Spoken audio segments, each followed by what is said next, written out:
Bueno, tenemos con nosotros a David Bravo y es todo un lujo tenerle esta tarde aquí. Es conocido, yo creo, de todo el ambiente, todas las personas que de alguna forma tienen preocupación por estas nuevas formas de delincuencia o por estos nuevos problemas penales, porque ya ponerles la etiqueta de nuevas formas de delincuencia parece dar el resultado de antemano.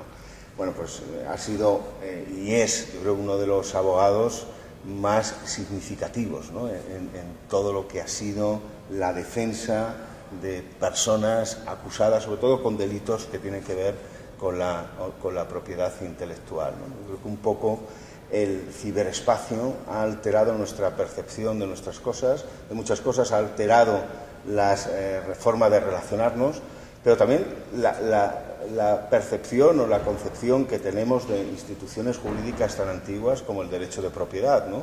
Toda la red nos está obligando a los juristas y a la sociedad, porque es la sociedad la que está haciendo a plantearse de nuevo los contornos del derecho de propiedad. Y yo creo que ahí las aportaciones de todos estos procesos en los que has intervenido son extraordinariamente interesantes, ¿no?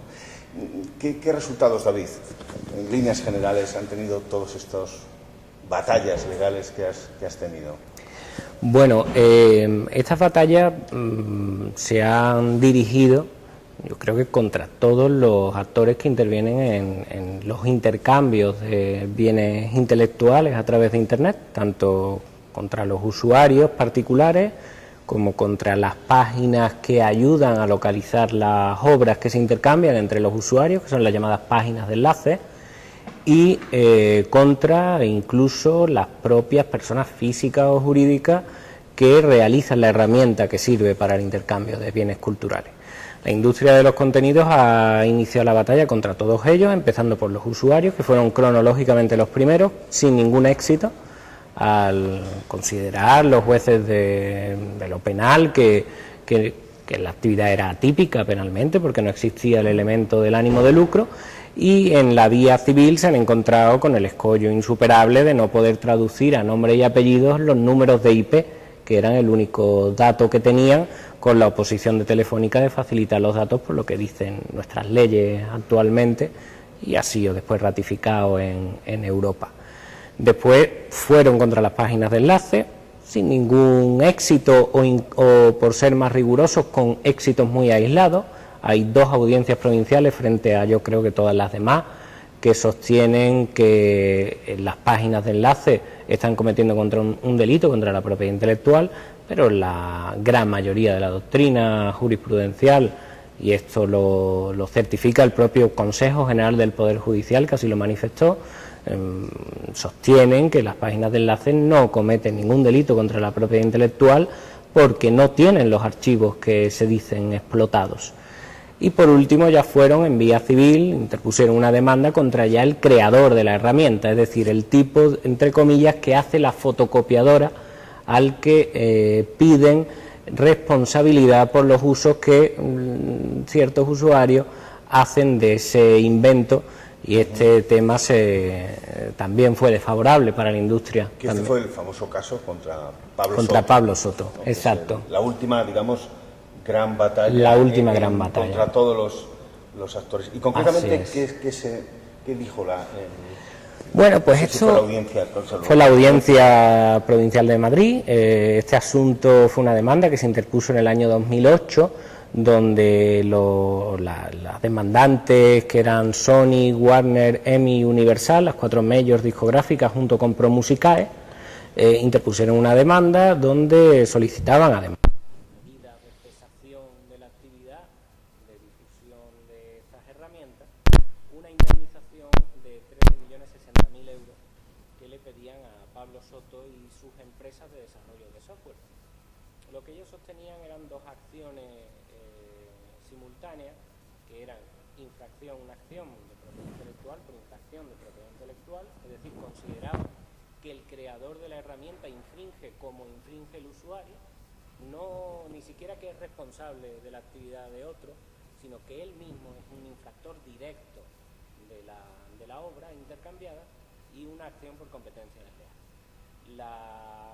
sentencia de primera instancia resolvió desestimar la demanda con condena en costa a las demandantes, porque entendía que por un lado no había ninguna infracción de propiedad intelectual, porque sencillamente el crear una herramienta que sirve para copiar no es lo mismo que copiar, y por otra parte tampoco había una competencia desleal porque no entraba en ninguno de los números clausus que establece la ley de competencia desleal la actividad de pago. Se desestimó la demanda, como digo, fue recurrida y la audiencia provincial la ha confirmado, solo que le libera de las costas, que le parecía ya demasiado, porque decía que había serias dudas de hecho en el tema, pues es muy novedoso.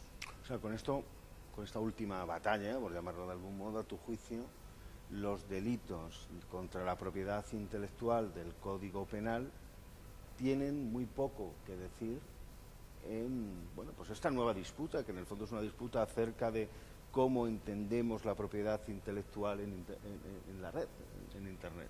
Pues sí, o sea, la pelota ya no está en el tejado del derecho penal en estos momentos. No está en ese terreno, desde luego. Incluso en la vía civil tampoco han tenido grandes éxitos. Recordemos el asunto de los usuarios. Las páginas de enlaces también fueron perseguidas por vía civil con demandas de SGAE.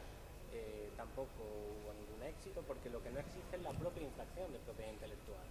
Es decir, aquí no nos encontramos con que hay lucro o no hay lucro y la interpretación más o menos extensiva de ese elemento, sino que lo que no existe en el caso de las páginas de enlace o de los creadores de la herramienta para intercambiar es la propia infracción.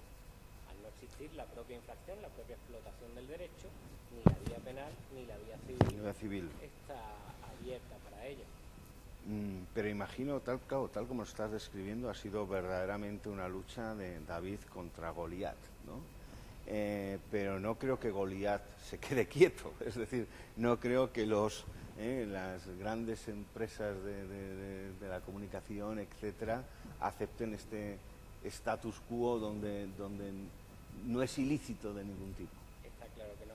De hecho, Goliat nos ha quitado de en medio de un manotazo con el atajo de la ley sin deber, que es un caso sorprendente, ¿no?, que pueda darse eso. El caso de la ley sin deber es fácil de resumir y consiste en lo siguiente.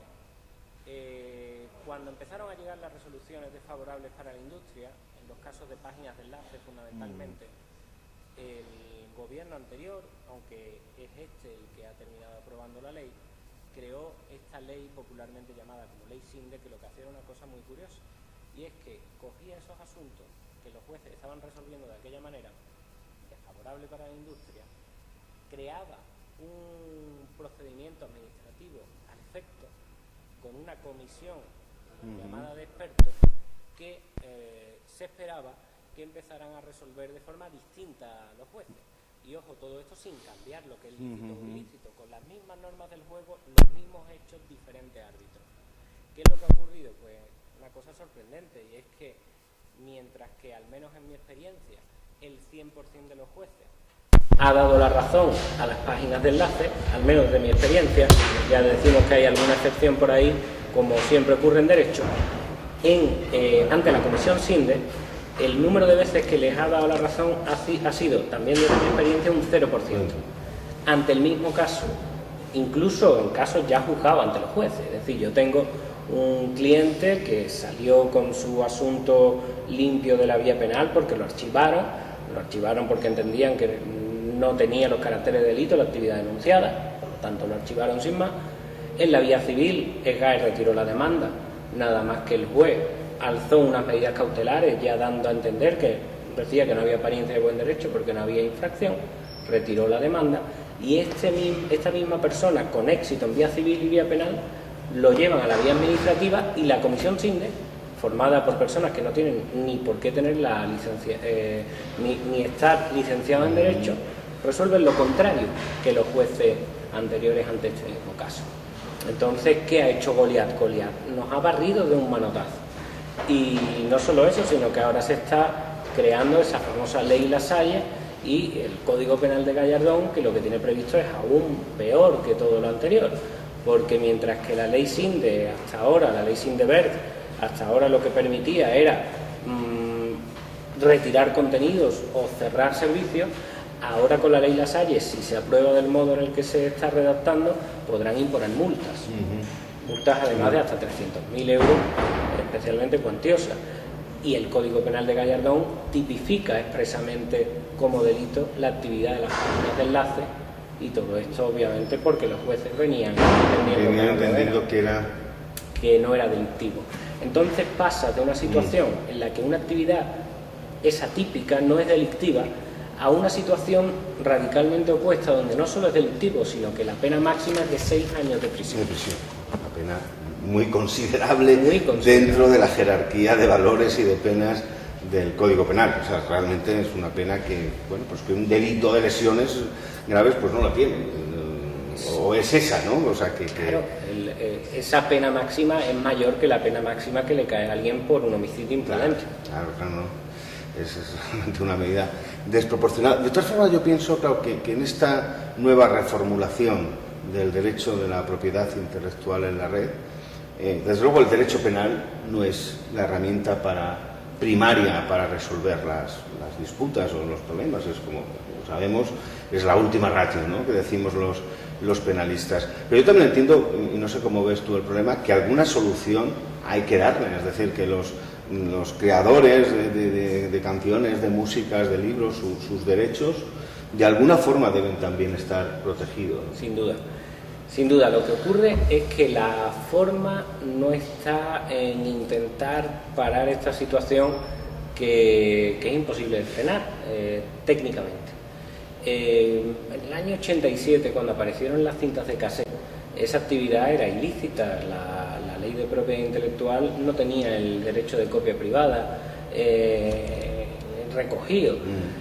Ante esa situación, el legislador dijo, bueno, esto es ilícito teóricamente, pero como resulta que es una actividad que se hace en la privacidad del hogar, imposible de frenar, vamos a legalizarla, la convalidamos de facto y creamos un sistema de remuneración que permita paliar los efectos de esta actividad. Ahí es cuando llegó el famoso canon, que después, cuando saltó a los CD, obviamente ya no tenía ningún sentido, porque no solo saltó a los CD, sino que al mismo tiempo que saltaba a los CD, cobrando canon a todo el mundo, declaraban ilícitas las descargas de Internet. Por lo tanto, conseguían lo mejor de los dos mundos y en una situación destinada a explotar, como así ocurrió. Por lo tanto, yo creo que además que el propio gobierno lo sabe. Bert, por ejemplo, dice que la única manera de frenar esto es modificando la ley de propiedad intelectual cada 3 meses, que es lo mismo que decir que no se puede frenar cada 3 meses, trimestral, como si fuera una revista a la que te puedes suscribir. Ni siquiera es cierto que una ley de propiedad intelectual que sacara hoy estaría actualizada. La ley de propiedad intelectual se desactualiza desde el mismo momento en el que anuncias cuál va a ser su contenido. Ahí ya los informáticos te han creado 3 agujeros nuevos al colador. ¿Cuál es la manera? Pues en Francia llegaron a una concepción totalmente distinta del problema, que fue la siguiente. Y es la misma concepción del año 87. Es decir, dado que esto no lo podemos frenar, dado que todas las medidas represivas solo han servido para sofisticar los modos de intercambio y no para frenarlos, vamos a tirar por un camino, por un sistema que sigue básicamente la misma forma de pensamiento que subyace en todos los sistemas de impuestos, que es que aquello que es disfrutado por todos debe ser sostenido por todos. Y lanzaron la idea de la licencia general opcional, que se diferencia de los impuestos en precisamente que es opcional. Es decir, que aquellos que quieren tener el amparo de esa licencia que les permite descargar de Internet todo lo que quieran, deben pagar al Estado, no a una entidad de gestión privada como RAE y similares. Pagaban al Estado una especie de impuesto, una especie de licencia que les permite estar amparados bajo ella y pueden descargar e intercambiar todo lo que quieran. Si eso lo combinas además con nuevos modelos de negocio, como Netflix, que ha conseguido, el único que ha conseguido nombre propio, el único nombre propio que en Estados Unidos ha conseguido bajar las descargas, no ha sido ningún senador, ni republicano, ni demócrata, sino que ha sido empresas como Netflix, que sacan un servicio donde te dan la oportunidad al usuario de acceder a una tarifa plana de películas y de series, incluso de creación propia de Netflix, por una cantidad asumible mensual, que ha hecho que digan los usuarios, muy bien, aquí me lo ofrecen gratis, pero aquí me lo ofrecen fácil, y como tengo el dinero para pagar esto, lo prefiero pagar. Y han bajado las descargas, es la única manera real y sensata de bajar esto. Las reformas legales... O sea, hay constatación que en aquellos países donde se ha dejado de lado la vía de, digamos, de la represión y se ha apostado por, bueno, pues abrir un cierto tipo de nuevo negocio, las descargas han bajado. Exacto. Y aquí en España lo único que se hace es decir que los españoles tienen una mentalidad muy pícara. No hay nada de eso. Lo que diferencia a los españoles de los estadounidenses es que en Estados Unidos hay otras opciones y en España hay una opción para la gente que quiera acceder con más libertad, de una forma más coherente con la realidad tecnológica que les ha tocado vivir, que está relacionada con la inmediatez. Hay una sola opción. Si le das una segunda, una tercera y una cuarta para elegir, la cosa cambia. En otros países del mundo ha cambiado y aquí los únicos que están bloqueando esa vía son los mismos que lloran por su muerte prematura. Netflix no ha llegado todavía a España porque las entidades de gestión cobran tanto dinero en derechos que no les sale rentable. Es decir, son las propias entidades de gestión las que están bloqueando esto. Entonces lo que cabe preguntarse ¿es un asesinato de ese modelo o es más bien un suicidio? Me parece que estamos más cerca de la segunda opción. Pues muchas gracias, David. Yo creo que ha sido una entrevista muy esclarecedora para todos. Gracias y oímos tu conferencia. Muy bien.